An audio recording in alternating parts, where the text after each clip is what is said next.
Alors bonjour à tous, aujourd'hui on va essayer d'effectuer ensemble une première petite vidéo. Ça va être une vidéo qui va vous instruire un petit peu sur les bases du pansage. C'est ce qu'on demande en général pour le galop 1, pour les enfants ou même les adultes qui démarrent leur vie dans le monde de l'équitation.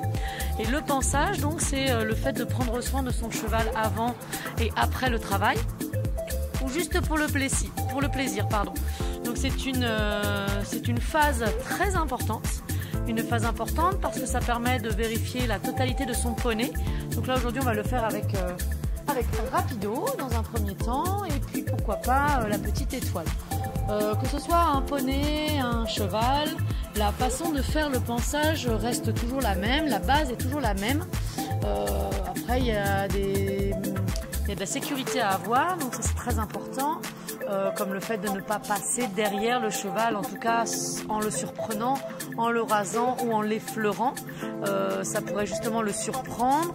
Certains chevaux pourraient avoir le réflexe de mettre un petit coup de pied, de crainte, hein, pas forcément par méchanceté. D'autres vont le faire vraiment volontairement par méchanceté pour repousser l'attaque entre guillemets de ce qui lui arrive derrière sans le savoir. Ou alors tout simplement de manière très anodine, il recule, il vous voit pas et il vous écrase, il vous bouscule et en vous écrasant et en vous bousculant, il prend peur et voilà, il y a des moments de sursaut, etc. Donc c'est très important d'avoir une certaine sécurité par rapport à la manipulation du cheval, autour du poney. Donc passer sous le cou du poney est beaucoup plus judicieux pour changer d'un côté et de l'autre, pour pouvoir aller brosser à gauche comme à droite.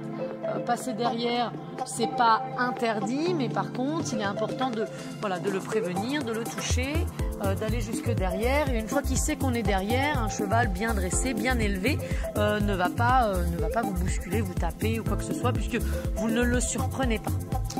Donc aujourd'hui on va voir ensemble les bases du pansage, on va voir les différentes brosses que l'on utilise pour effectuer un pansage simple, un pansage d'entretien, un pansage de confort. Il y a différentes brosses comme vous pouvez le constater, j'en ai sorti déjà quelques-unes, les brosses simples, et nous allons les utiliser dans le bon ordre et dans le bon sens pour apporter un minimum de propreté, un minimum de confort et de bien-être à notre compagnon. Alors nous avons plusieurs possibilités pour démarrer notre pansage. Dans un premier temps, le but c'est d'enlever l'excès de crasse la plus importante. Donc pour le coup, on va utiliser une étrille. Donc une étrille, il y a cette étrille par exemple qui est une étrille américaine qui est en métal avec un manche en plastique qui forme des sillons et en fait nous devons la passer en rond sur toutes les parties charnues du cheval, donc tout ce qui est ventre, encolure, fesses, flancs, etc. On évite de faire les membres parce que ça peut porter atteinte et voire blesser le cheval. On évite la tête également parce que c'est des parties osseuses et des parties qui pourraient blesser le cheval en ayant un peu trop de force ou un peu trop d'impact avec cette étrille. Il existe également une étrille qui s'appelle une étrille finlandaise, c'est exactement la même utilité, sauf que celle-ci est en plastique. Donc celle-ci est en plastique, elle est beaucoup moins agressive que la première. Cependant, de la même manière, elle s'utilise sur les parties charnues du cheval, donc toujours la croupe, les flancs, l'encolure, etc., le ventre. Voilà, donc on va commencer par la passer. Donc on va prendre l'étrille américaine. L'étrille américaine, on va l'utiliser plus lorsqu'il y a des grosses croûtes de boue. Quand le cheval est vraiment très très sale, qu'il sort du pré et qu'il s'est roulé et qu'il a effectué vraiment des grosses roulades et que la terre a séché. Donc c'est plus facile d'enlever ça. On va gratter un petit peu. Et le but de l'étrille étant de faire ressortir le max de saleté qui s'installe au fond du poil. Donc le but c'est de ressortir la saleté profonde en superficie du poil. Donc ça c'est pour ça que c'est la première brosse que l'on utilise. Donc on va le faire comme ça. Donc on va faire des grands. Alors moi je suis gaucher, on va les changer de main. Voilà. Donc on va faire des grands ronds comme ça. En même temps, ça a une utilité pratique de faire des massages. Donc, on fait des grands ronds, vous avez vu.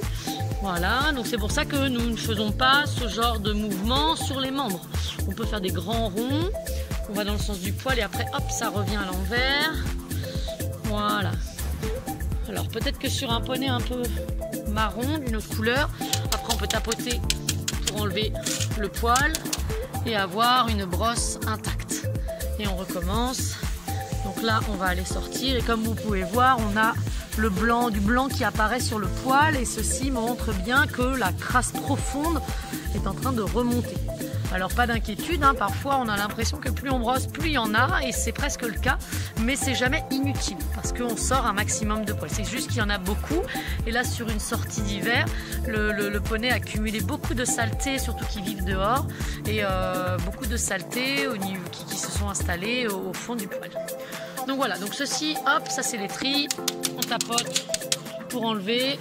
Ça enlève les poils également d'hiver au moment des mues.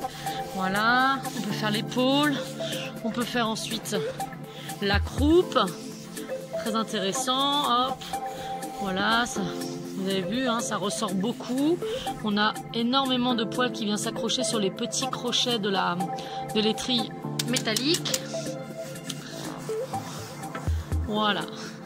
Un ponçage est également très utile et très important de l'effectuer correctement parce que ça nous permet également de voir si le cheval pourrait présenter des atteintes, des blessures parce que ça vit au pré, parce que il s'est coincé quelque part, parce qu'il s'est écorché.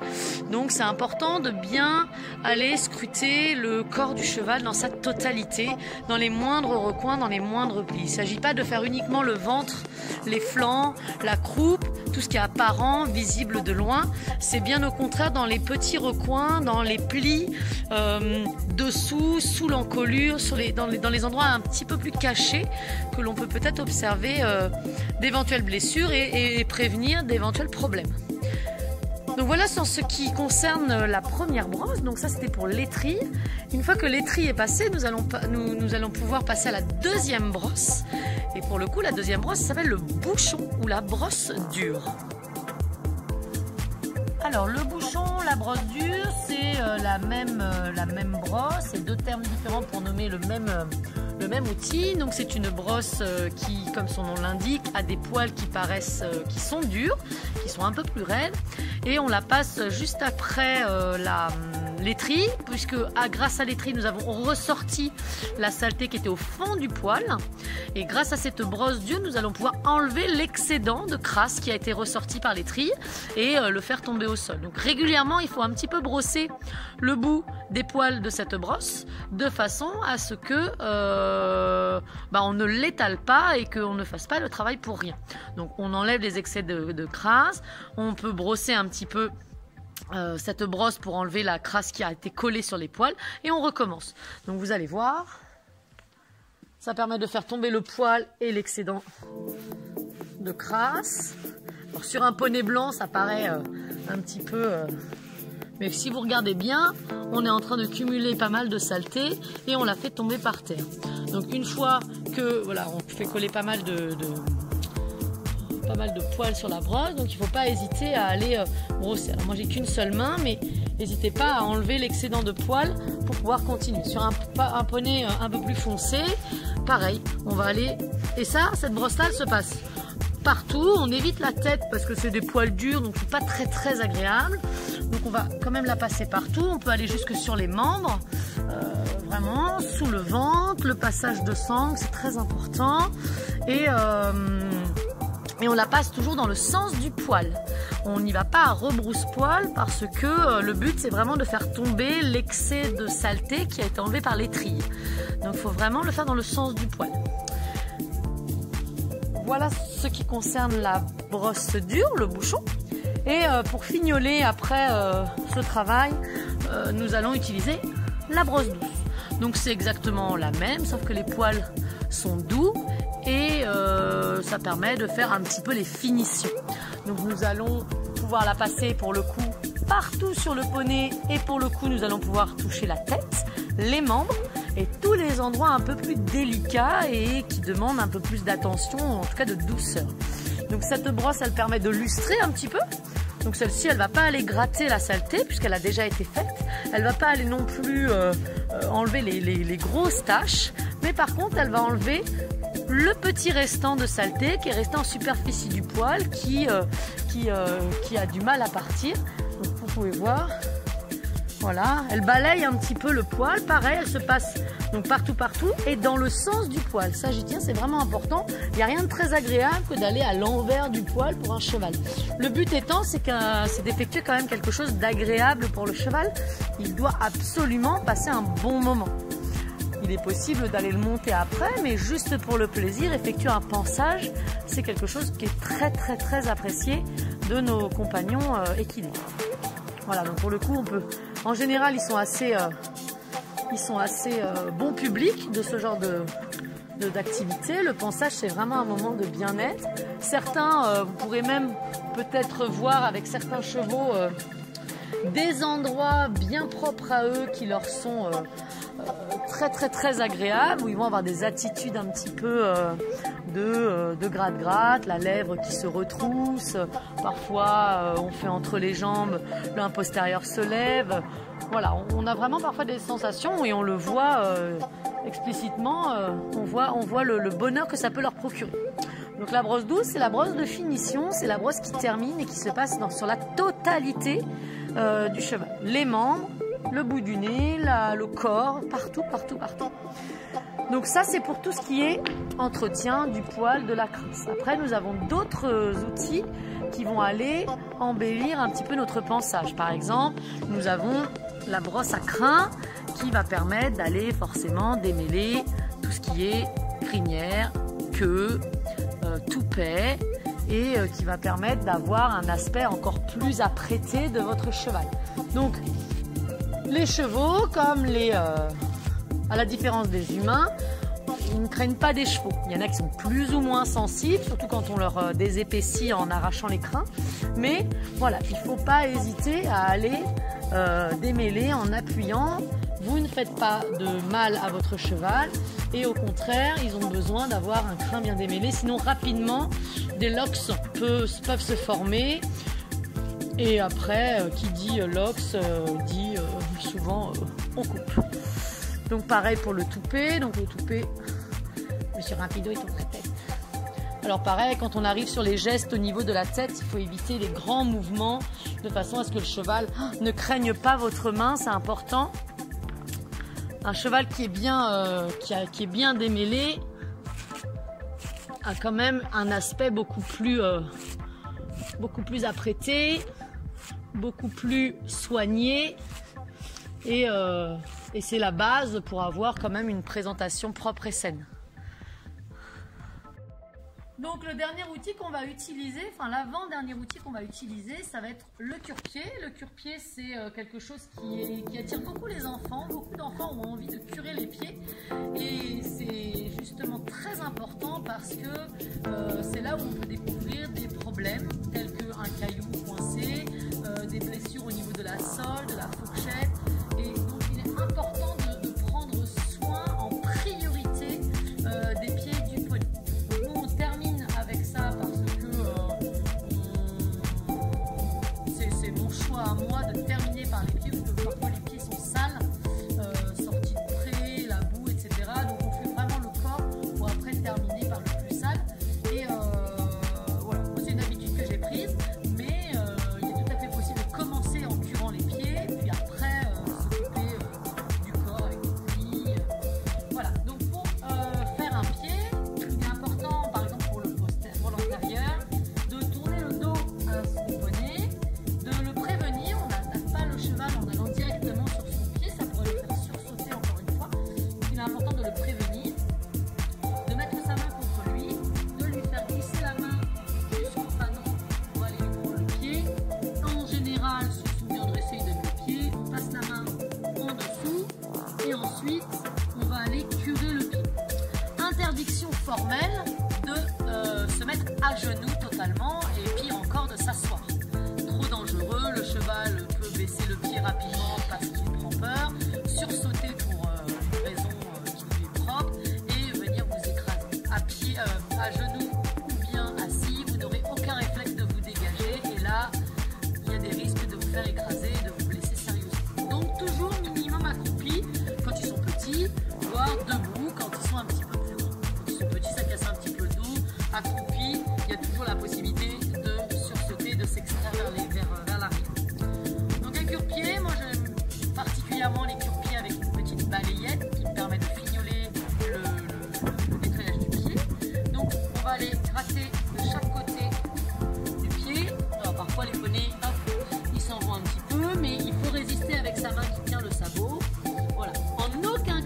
fait mal. En aucun cas, ils doivent avoir mal au moment du curage de pied.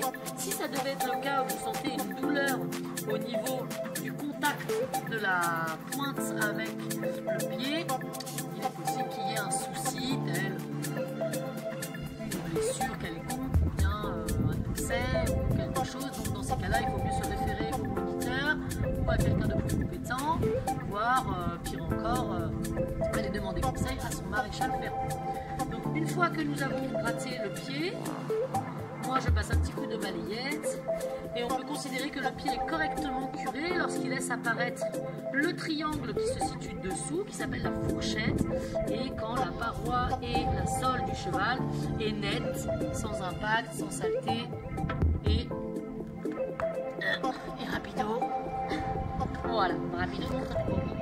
Une fois que c'est fait, on peut se permettre de reposer le sabot au sol et on effectue la même chose sur les 4 pieds.